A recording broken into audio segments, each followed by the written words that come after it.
بسم اللہ الرحمن الرحیم۔ السلام علیکم ورحمۃ اللہ وبرکاتہ۔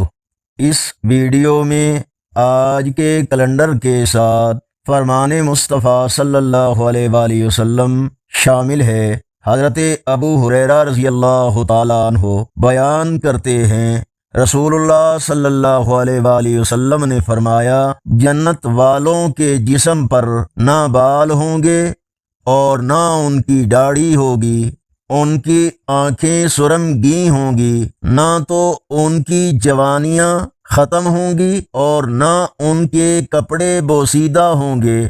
مشکوٰۃ المصابیح، حدیث نمبر 5638۔ آج کا اسلامی کیلنڈر 26 اپریل 2026 بروز اتوار۔ پاکستان بھارت کے اکثر حصوں، بنگلہ دیش، سعودی عرب اور دیگر تمام ممالک میں اکثر مقامات پر 8 ذی القعدہ 1447 ہجری اور پنجابی دیسی مہینے بیساکھ کی آج 13 تاریخ ہے۔ اسلامی معلومات اور روزانہ کیلنڈر کے لیے اس چینل کو سبسکرائب کریں، ویڈیو کو لائک اور شیئر کریں، کومنٹس میں اپنی رائے سے ہمیں ضرور آگاہ فرمائیں۔ السلام علیکم ورحمۃ اللہ وبرکاتہ۔